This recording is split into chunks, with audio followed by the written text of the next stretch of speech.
All right, I think this is live and I think I'm 5 minutes early. Didn't realize that as soon as I would click the button, it would start. So welcome everyone. I am Anita and I am wondering if I can come back to this in 5 minutes or what will happen. I don't know.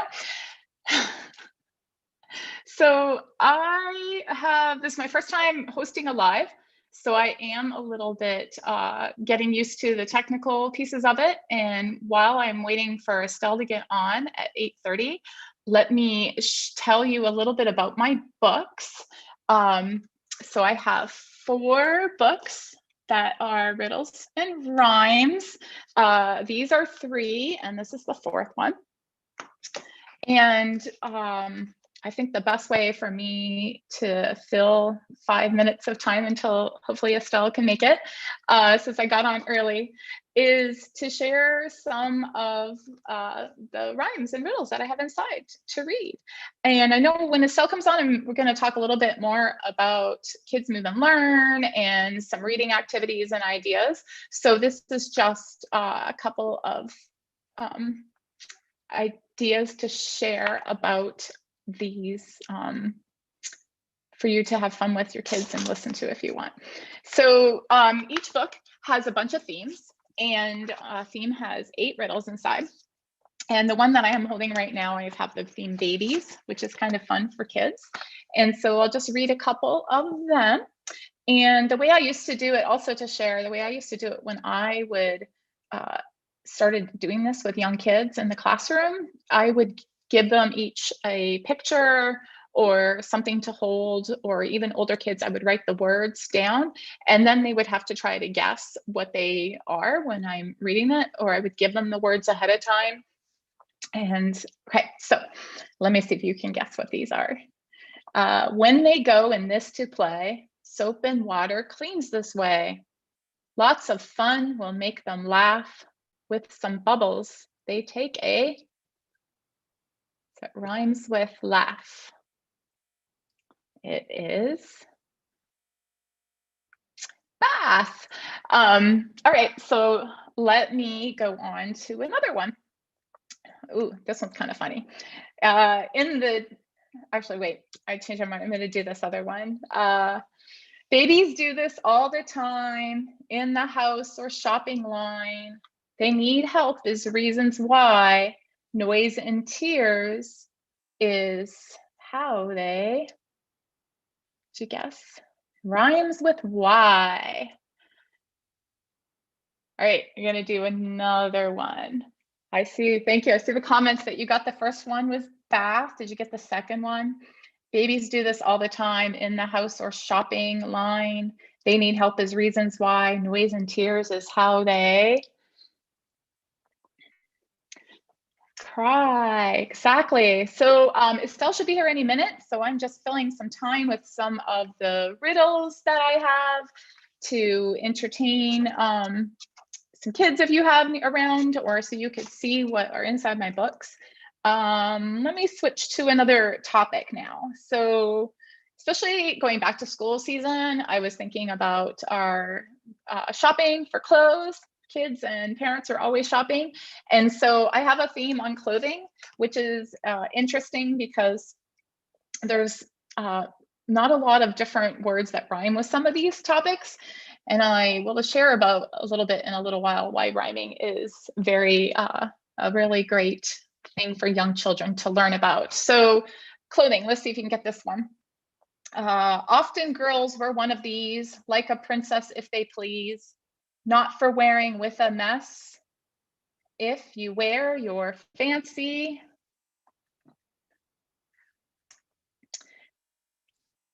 And all right, let's see.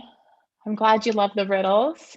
Let's see. I see that Estelle is joining us now. So we'll welcome her. I'm going to read one more riddle while she's joining and logging on. These go on your feet to wear. With some laces is a pair. Many styles you can choose. 2 at a time, because I am And so while she's on, like I said, I'm going to just tell you a little bit more about the books. I think her video is connecting. And sorry, let me actually see if I can figure out how to share. Oops, whoops. Hi, Anita. Hey, there we go. I am trying to just put our views in so we can see both of us, hopefully. There we go. Cool. How are you? Yeah, good. It's good to see you. Yes, you too. Sorry, I'm like new at using the technology with the live. And so I started a couple minutes early and was just reading a couple of riddles and, Cool. you know, yeah, sharing it. So I have did a couple of riddles. I'm so excited to see you today though. I'm really glad you could join. And, you know, I know both of us we connect a lot off live. Yeah. And I think we have a lot, you know, hopefully we can share a lot of great ideas with some moms and parents out there. So anyways, so do you want to start? What do you want to share about your? Yeah, sure. I actually don't know if we should wait if you have already participants. I cannot see that. I can only see you.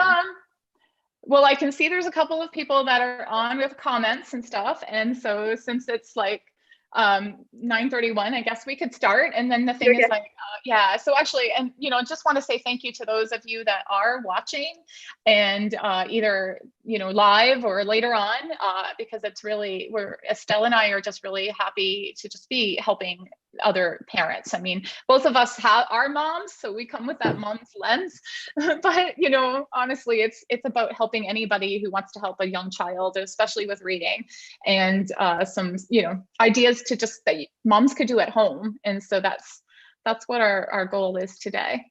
Yeah, absolutely. I think for me, it has been a pleasure to discover your account.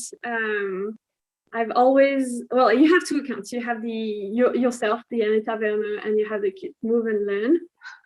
The first one for me was very interesting because riddles, for me, build smart minds. I like being challenged, and I like to see my daughter trying to solve the riddles. So I actually bought your book.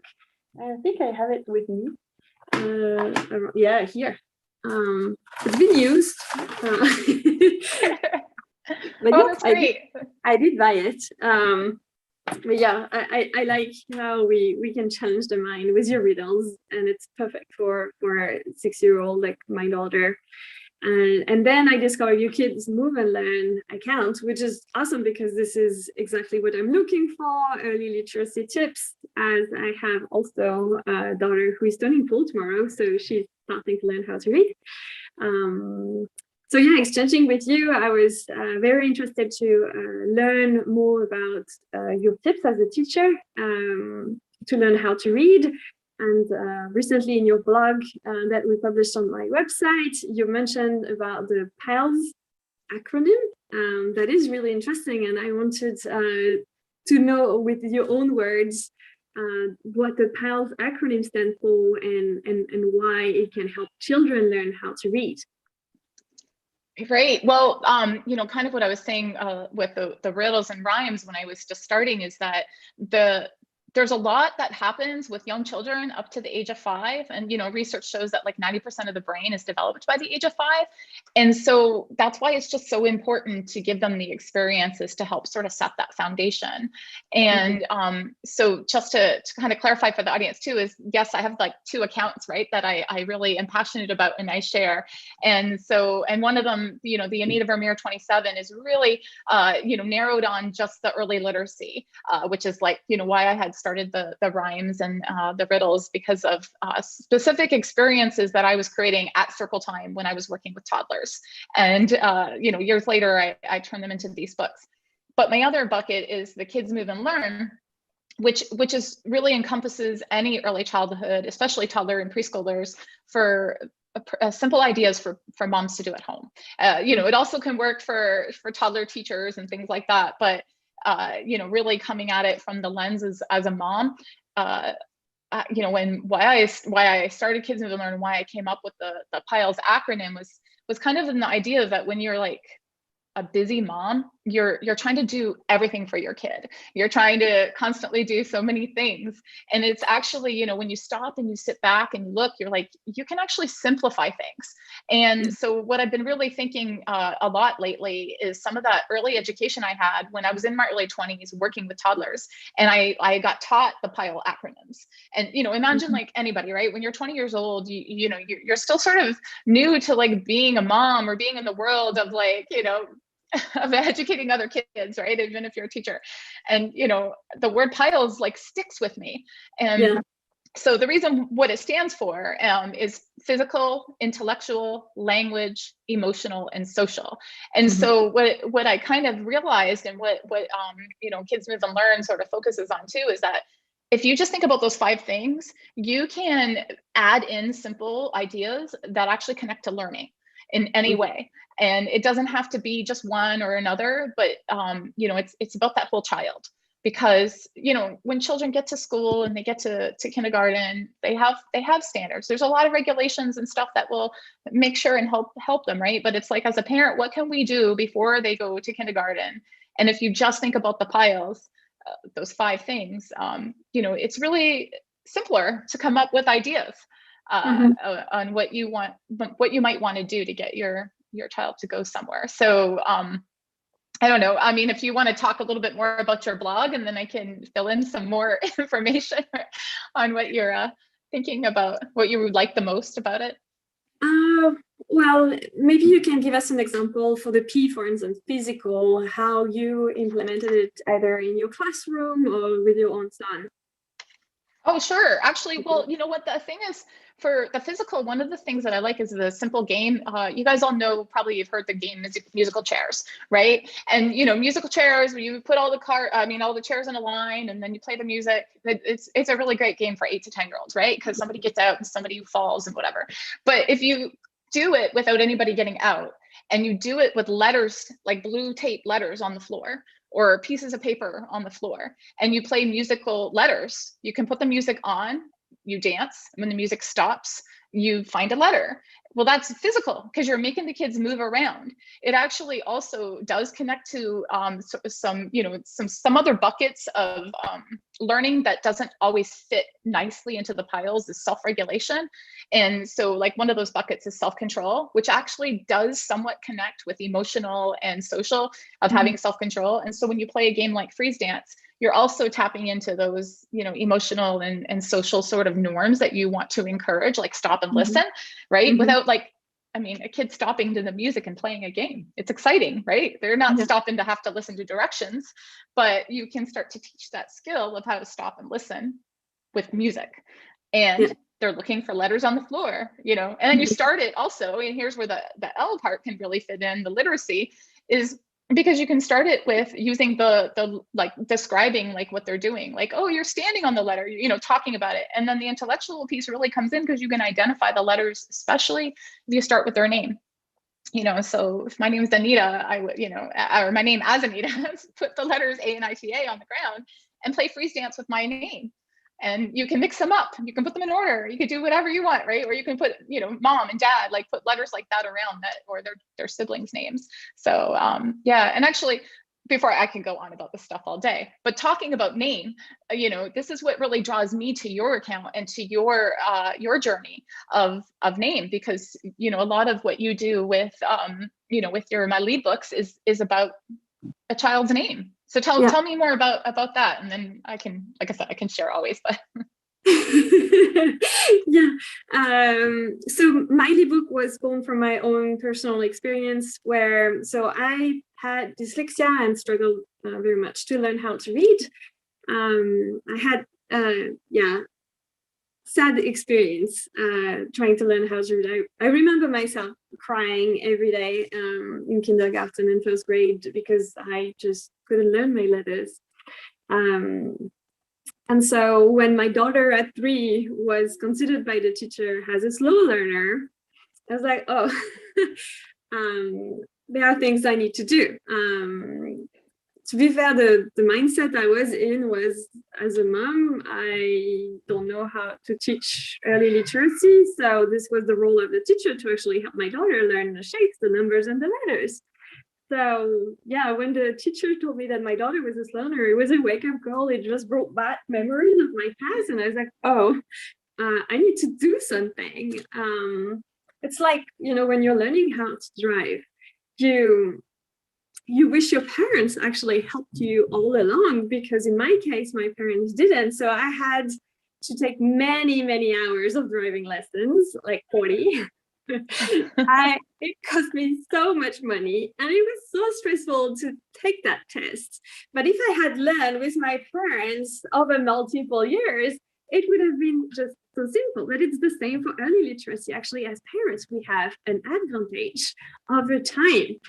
And then what I discovered is that you can incorporate games, like the physical games, but you can also integrate the interest of the child. And what I noticed with my daughter as I was looking for these activities is that whenever I was using her name, she was even more engaged. So if I was using her name and any activities with movement, she was engaged.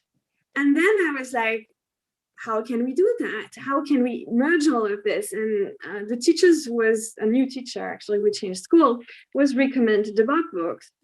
But she was just not interested. There was nothing about her interest. It was just black and white. It was missing that additional layer of connection. And so that's where my book was born, is how can I engage, motivate my child to learn how to read? And that became my book.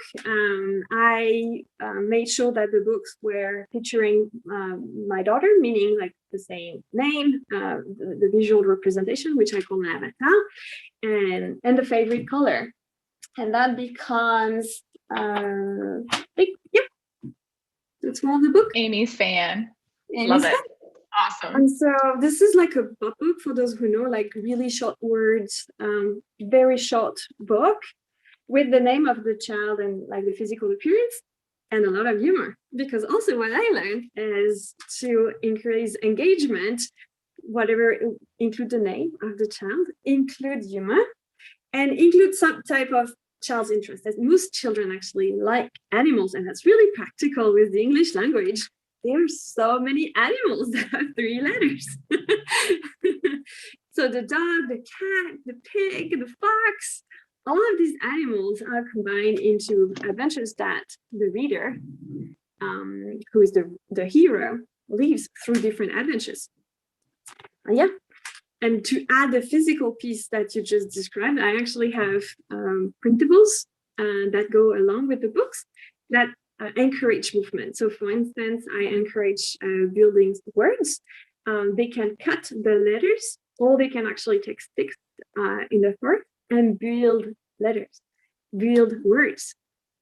And that's how I combine also the P for physical, adding the personalization with the name and the movement and the humor. With all of that, I help my children learn how to read. And with physical movement, there's fine motor as well as gross motor. Gross motor is the bigger body movement, and fine motor is those smaller hand finger grasp type of things, for sure. So that's great. And actually, what's interesting is as you share this, it brings back to my days of teaching in kindergarten. And although my passion, as which is why I call it Kids Move and Learn, is because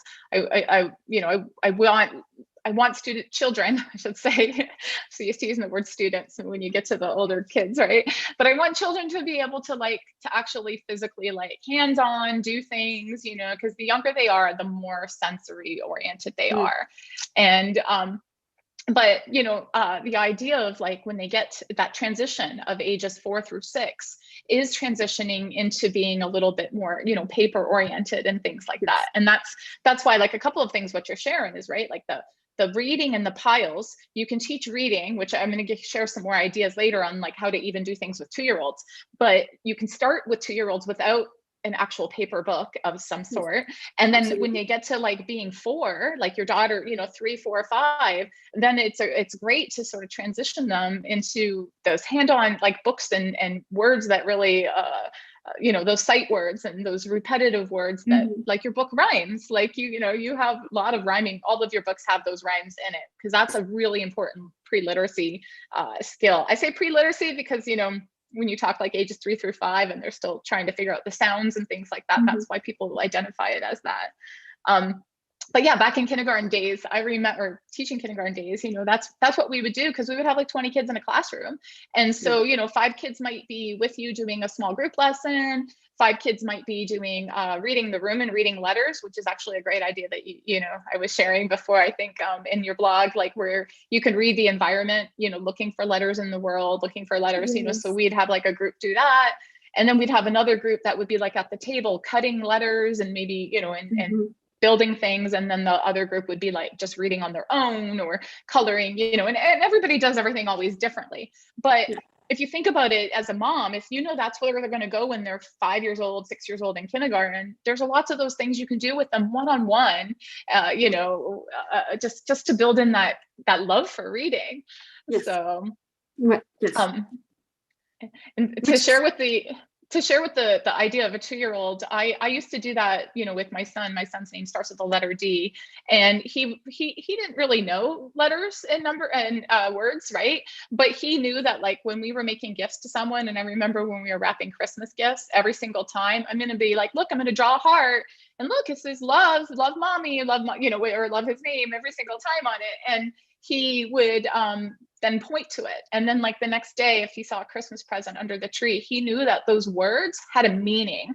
Like, so that's like another simple thing you can do with 2-year-olds is just introducing that heart shape had a meaning to something, right? So, but, so how can they get your books if they were, interested in it? Because those types of books are also like specifically the kind of instruction that I see a lot of kindergarten teachers doing, where they are, reading those sight word books, like very repetitive things. Where can they find it?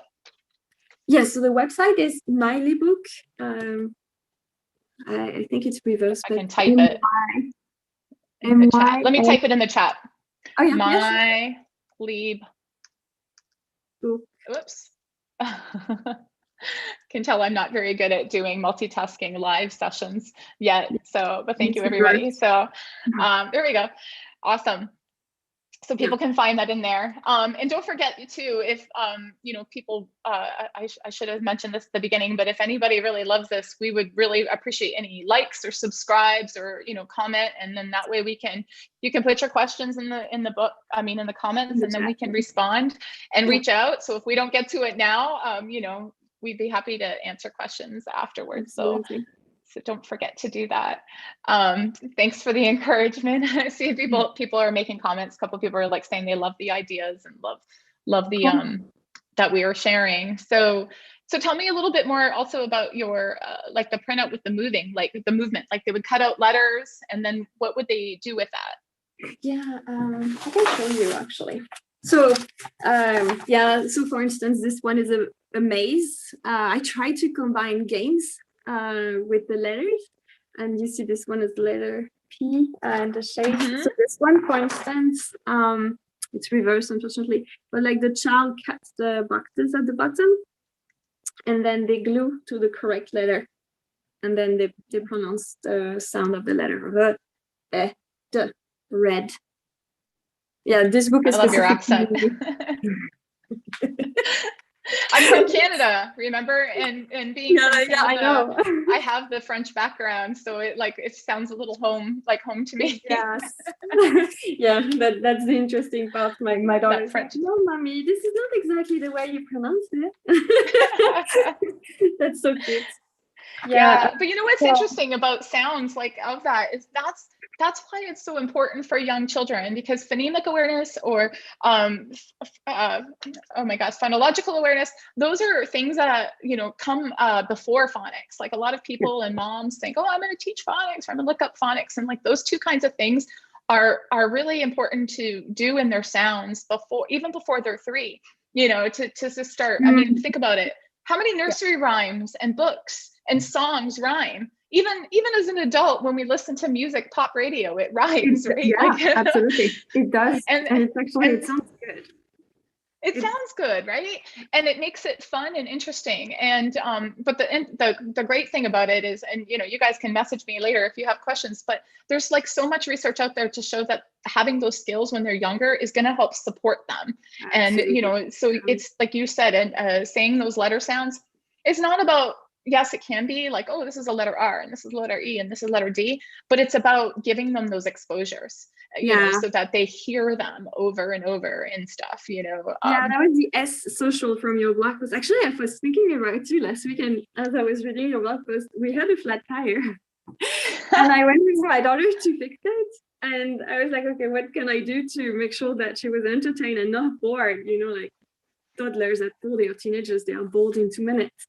And actually, I was looking around and we played with the Michelin tire because it's the Michelin brand is actually written in big letters. So it's like, okay, which letter? Okay, where is the M? It's like, here, M. What else sounds like mama? I love it. And then we went with the I, and it's like, what else starts with I? It's like Ira. So my daughter is really much into her name, and so at 3 she was able to start writing her own name because really there is a connection with children and their names. It's true for adults, but like for children, it's even more true. And she continued the learning with the names of her friends at school. I think there is an environment at school which is encouraging this learning. Is that they have this cupboard, and underneath there is the label with the name of the child. And every morning the teacher is like, "This is Sarah's cupboard. This is Tanvi. This is Vita." And Zoe was able to say, "Well, this is the S like Sarah." And now she does Sarah like snake. And so it started first with the name of her friends, the first letters, and then it became with, she was able to associate with other names like Bo, where does it start with? So now she does very well the beginning sounds, and she's starting to do the end sounds. And like rhyming, she's like, our friend Christy, she's like, I use the same game that she's recommending with movement. It's like, okay, bat and rat, does it rhyme or no? Uh-huh. And so it's she likes it. It's that simple. Like, you need nothing. That's great. That's fun. Talking about the car, I love it that you were finding letters on your tires. Well, let me show tire. Because I remember I was lucky. I prepare that all the time. We always have a book in the car, and we finish the last 10 minutes reading a book. But it's authentic letters and authentic learning, right? Like they're just noticing, like children are naturally curious and notice things in their environment. Think about it. When you're like walk into a park, with a 2-year-old, you want to get to the park as an adult, but the kids are busy playing with the sticks on the ground on the way. They don't even know like the destination. They're just happy on the way, right? And so, if you're always like following that child's lead of that curiosity, like as an adult, you can come in and give them ideas. But as you're sharing that, it made me think, I remember like one time going to get my oil change and going in a waiting room with my son. I don't remember, he's 3 or 4 or something. And there was like this giant poster on the wall that just had lots of letters about thank you and whatever. And, and we were just talking about the letters and noticing it. And maybe he must have been about 4, because I remember him actually identifying some of them. So I did what you said, and people in the waiting room were like looking at me because I was like, oh, look, they're Duff for your name, Absolutely. Yeah, I was learning. Before realizing that I had a role to play, I was like trying to find activities in the any waiting room, any wait line. Like basically, we wait so much all the time, and with kids, it's the most difficult part because they want to go here and there, so we need to grab their attention. And that's where knowing that there were opportunities to learn everywhere helped me to find ideas on how to get their attention. And so now when we're waiting, I look for signs. Okay, can you see the letter O for inside Zoe? And it's just like, how many can you count? 2, moms.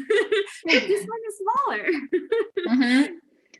And actually in another video sometime, like part of why I do Kids Move and Learn beyond literacy is because math. There is math everywhere. There are numbers, there are shapes, there are, you know, I was even like introducing multiplication to my son when he was 4. Like I remember being in a bathroom stall and he was noticing that there was like 2 screws on the door. Oh, there's 2 here, mommy, and then 2 more, and then 2 more, and then 2 more.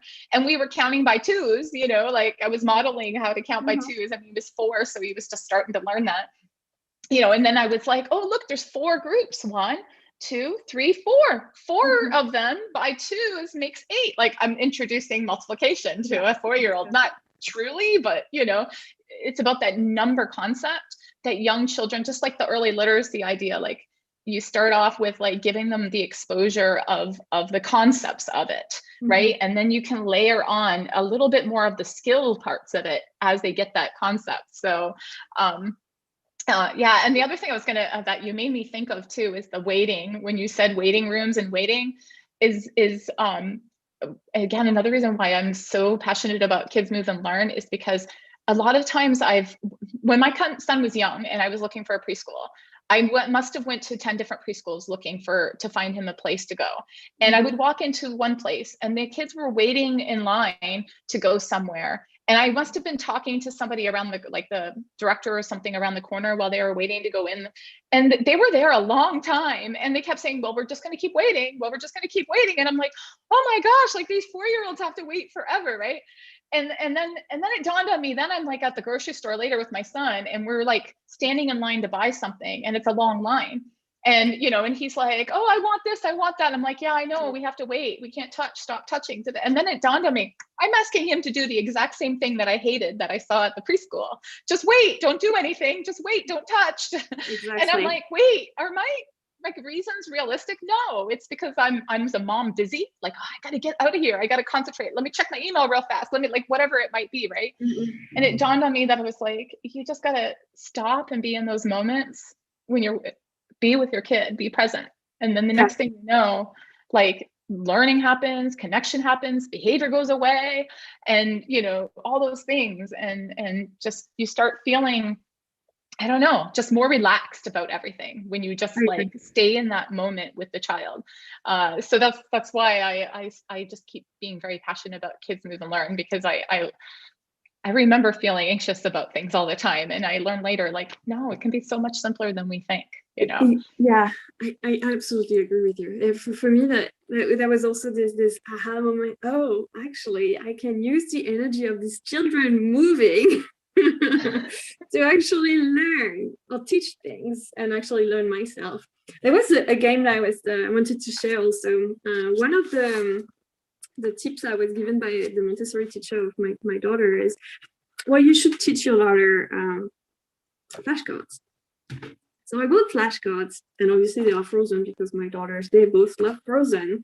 But instead of being like a desk activity, like, okay, what's this letter or letter sound? Well, this can sound boring. And actually my child was not interested. So we actually came up with another idea, which is, well, could we do scavenger hunt in the house?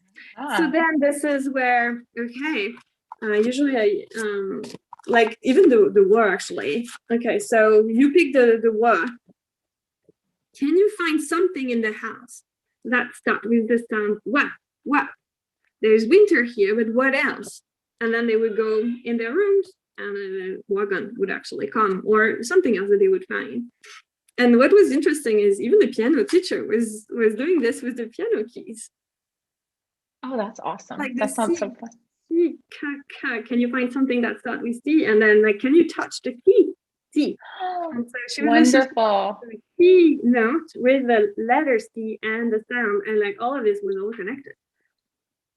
That is really awesome. Actually, in case for viewers watching, just so you know, last summer when, you know, we've had a lot of virtual things, I started making and, you know, had other people make some also on our channel that are scavenger hunts. So where it would be like, somebody go find the letter, you know, C, go find the letter A, go T, and then at the end, you know, it would spell the word cat and things like that. So if people like those kinds of scavenger hunts, you could watch the video and then, or you can take the idea and make your own at home. It's really a simple idea, a simple activity to do.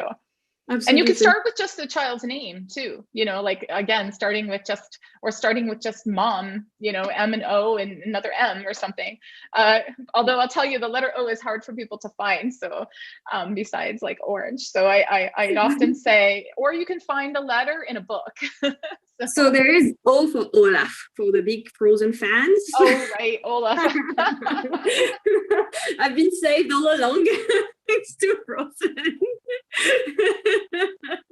That's true. They have it at love. So I think we're going to wrap up in a few minutes, but before we go, tell me what is sort of your next steps that you're planning to do with your journey of your books, because you have a couple of sets out now, right? Yeah, so I have 2 sets. So my next goal is to donate to an NGO in San Francisco that promotes early literacy, that actually helps children catch up reading. And so now I set on my website to donate 1% of my revenues to this organization. So I'm going to work to make sure that there is a good donation just before Christmas, so that children get more books for Christmas.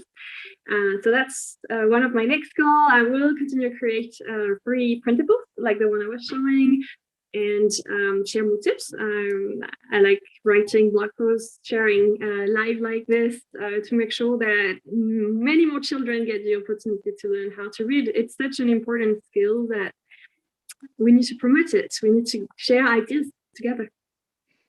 That's great. Yeah. I feel like the same idea, like, just sharing that passion, helping, make a difference in a child's life or a mom's life, which ends up helping a child. True. Yeah. Yes, actually, it starts with the mom realizing that it's not just the teacher's job to teach everything. Right. And I mean, it could be any parent, but like I said before, like, coming at it from knowing what the mom's perspective is why I say that. I agree. Yeah, for me, I started with the room set, and I've been taught otherwise. And now I must admit that I'm glad that I got the feedback. I think my daughters have benefited from it. Yeah. And so great. I heard at the beginning, were you reading your riddle, or can we have the sure? Some of them.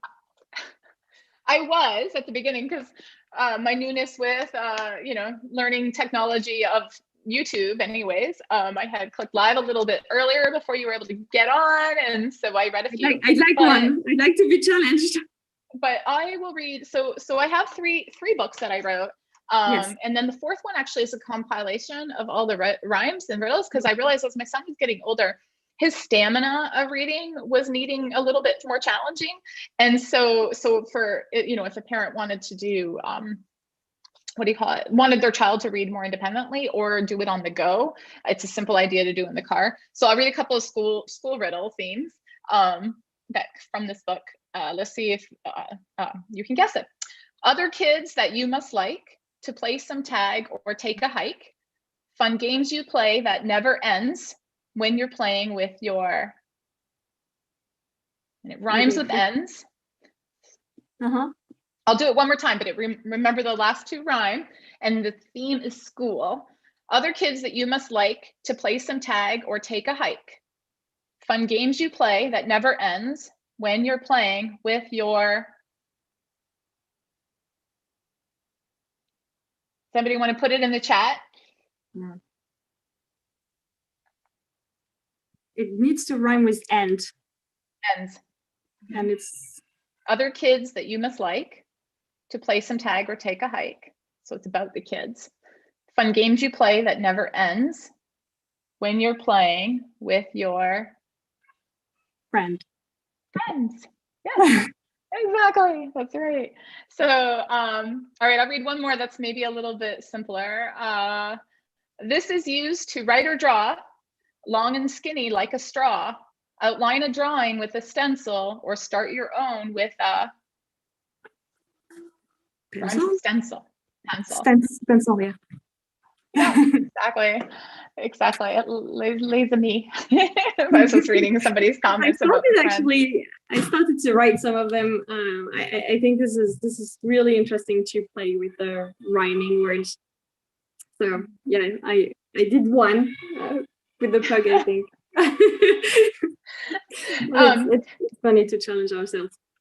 Yeah, and actually at the end of the book too, not just the end of the book, but the other thing about, we were talking about concepts earlier, and I put it in these books, is that sometimes the idea of like things that go together isn't important for kids. Like, so I have like the themes, like you could even just read the answers, like, okay, this is coming up in a month. Tell me, or 2 months. Tell me if you can guess what the theme is. Ghost, treat, black, witch, clown, bat, skeleton, cat. Can you guess what the theme is? Halloween. Halloween, right. So I mean, you could do it backwards like that, right? I remember back in the day, you'd watch Sesame Street and be like, which one of these things doesn't belong? And so these are like critical thinking skills that you can get in young kids' minds. That is really simple. Now this is auditory, so actually I had one more. When we were talking about rhymes earlier, I was thinking of one other idea to share with people that I used to do driving in the car. As my son got a little older, because we'd talk in the car and then I would sing songs, and then I started introducing rhyming made up words. So I'd be like, let's make up a word that rhymes with sick, and then, or let's make up a word that rhymes with car, or let's make up, and then the next thing where you going through I taught him to almost go through the alphabet. Like you can say bar, dar, far, gar, har, even though the words aren't real. He started sort of learning and that. So that's, love that. Anything that doesn't exist is like their imagination world. That's where they like being. The pretend is an area where my daughter, like, I don't know, she's beyond what I could have imagined. She would even invent letters that don't exist, at least in our alphabet. But that's exactly because she's got a strong foundation of the sounds, right? And how sounds work, all that phonemic sort of stuff. And that's what they need. Because then eventually, like when they get to being, see, the other reason why I think about comprehension and on my Instagram and stuff is, when kids get older, sometimes they might know how to decode, but then they aren't really fully learning how to transform like sounds and blends, like the th or the sh or the w, and they mix up on some of that kind of stuff. And so, but if they have the foundation on those sounds, when they get to having to spell it and stuff, it becomes a little easier on them. Absolutely. Absolutely. Yeah. So before we go, I wanted to share one more kind of announcement with Kids Move and Learn's audience is, thinking about where I'm going next with with Kids Move and Learn and trying to help moms is, first of all, I put together in the spring thinking about behavior and thinking about how to get kids to follow directions with moms and simple ideas. And so we have, I put together like a series of videos and have that on our website that parents can just watch and check out anytime they want. And I'm actually launching by the end of September as something that's very connected to play. And, I constantly hear moms asking, what kind of lesson can I do for my 3-year-old? I want them to be ready for kindergarten. What kind of thing can I do? And so I'm always putting videos on my YouTube, but I'm putting together like a course, it's more like a little package. So, when we think about the piles, that I was saying, the physical, intellectual, language, emotional, and social, grounding it on piles and helping a mom just simplify learning rather than Google searching for worksheets or constantly trying to do like 50 painting activities that, the mom has to spend all her time and energy doing, where the kid is like, I want to leave, trying to base it on the piles. And so how to start picking an activity and making it fun. And so your books, fit into so well of all of those areas, right? Like being physical, noticing the words and all that kind of stuff. So I hope to keep looping back with you to share your resource. Absolutely. And good luck for your course or package, however you want to call it. And I'm excited about your games that you're coming out with. So the games is for next year after Christmas. I'm thinking about the crowdfunding campaign. But the game yeah, the board game would be interesting also to continue mixing the fun with the learning. That's what's the most efficient with the kids. Not being forced to sit on the table, but being interested in playing and learning. Right. Yeah, that's awesome. Exactly. Getting the kids engaged. Yes, it's, absolutely. it's a The really big engagement. piece. A really big Exactly. piece. How do you engage your child? That's right. Listen to Well, them. yeah, and I look forward to us continuing. Thank you again for having me as a guest blogger on your Absolutely. your website. The link I put it in, or the URL in the chat, and both of us can check the chat later, because I saw there was a couple of questions for both of us that might need to be answered. And just I'm excited to see that people were playing along with the riddles too. So but yeah, definitely let's see what we could put together next time with some more sharing and that kind of stuff. Absolutely. Thanks again. Have a nice evening, Anita. Okay, thanks. You too. Bye. Take care.